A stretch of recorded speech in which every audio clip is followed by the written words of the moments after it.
Hello and welcome to this Business Central video. I'm Gavin. I'm a Business Central consultant from Manchester in the north of England. And this is part one of a video series on the subject of dimensions. Now, when I first planned out a video on dimensions, it was only supposed to be one video, but I quickly realized that it's quite a large subject and it's probably going to be best splitting this up. So in the first video, I'm going to set the scene about what is a dimension in Business Central, why they're used, because it's an absolutely great piece of functionality. And at the end, then we'll have a look at it in action on a transaction. So if we first of all think, well, what is a dimension in Business Central?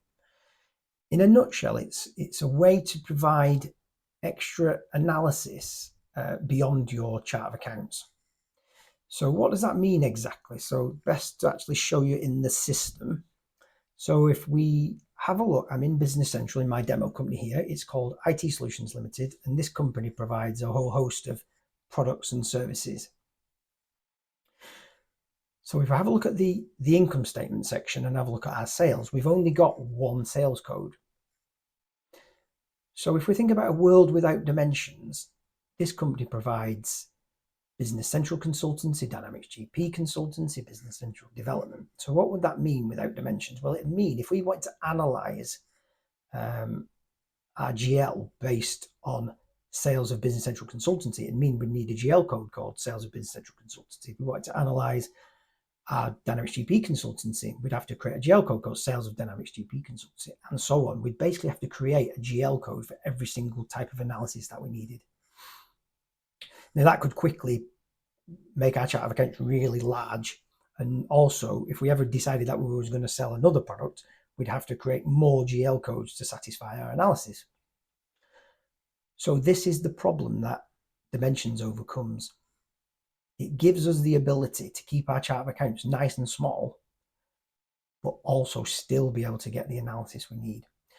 So for example, IT Solutions Limited have just got one sales code. So if we nip into dimensions,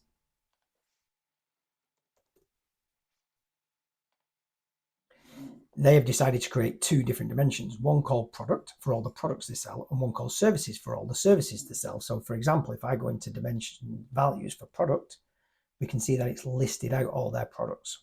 So they've got Business Central, Dynamics GP. And if I was ever going to bring on another product, I'd just go down here and add another product and everything would be hunky-dory. I wouldn't have to touch my chart of accounts. Likewise, if I go into my services,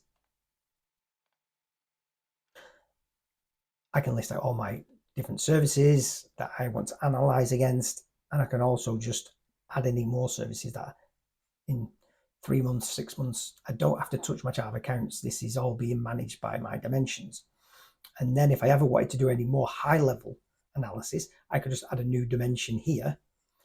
Say I started to provide hardware and I want to split out professional services and hardware. I could come into here, create a code called business service and have different values for professional services and hardware. And now I can start analyzing my transactions by that dimension. So now this is giving me the ability to be able to slice and dice my data. When I'm posting my transactions, I can get an overall value of sales based on just 4001, but I can also get, if I'm tagging my transactions correctly, I can start getting analysis of sales by product, sales by service and product. So if we have a look at that in action, so if I go into sales invoices, here we've got a sales invoice for a company called Mega Manufacturing, and they have bought different services offers. So if they've bought some Business Central consultancy, some development and some support, and also some Dynamics GP consultancy. And if I scroll over, we're analyzing to the same GL code, our one sales code, but this is where we're breaking it out. These are my dimensions, product code and services. And I'm saying the first line is Business Central consultancy. The second line is Business Central development.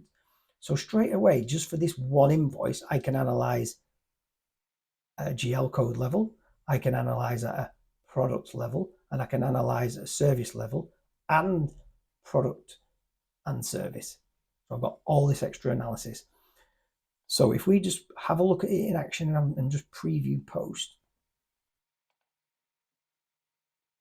These are the general ledger entries that would get posted. So they all go into my sales code, but I've got my tags on here. So when I post this and this hits my entries table in tools like Power BI or any other reporting tool, and within the functionality we get within Business Central itself, we can start analyzing sales by product, by service. So that is dimensions at a high level.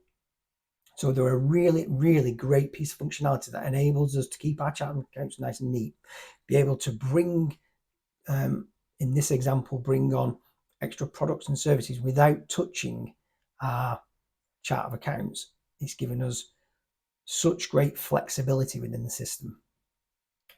So like I say, this is the first of a part of a series on dimensions. I hope you liked it. I hope you found it useful. In further parts, we'll look at more functionality around dimensions, like how you can make sure they're selected by making them mandatory on things like GL codes or customers and vendors, how you can set up different combinations, how you can create a new dimension, and a whole host of other information. So thanks again, and I'll see you soon.